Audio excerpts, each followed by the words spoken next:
Hello and welcome. With Gartner Intelligence, I'm Michael Gukas, Chief Economist. It's my pleasure to bring to you the March 2018 results from our Gartner Business Index survey, along with the first quarter 2018 results. For March, the index ended at 58.9, and that was the same with our quarterly number.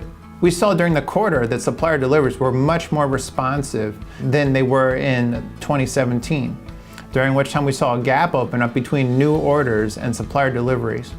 The greater responsiveness of supplier deliveries in 2018 suggests to us that we're going to see strength in production, and that will help with the fact that we've seen a big growth in backlogs for the last 18 months.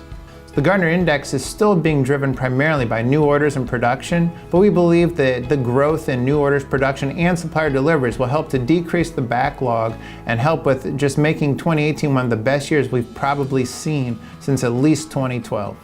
With Gartner Intelligence, I'm Michael Gukas, Chief Economist. Thank you for your time.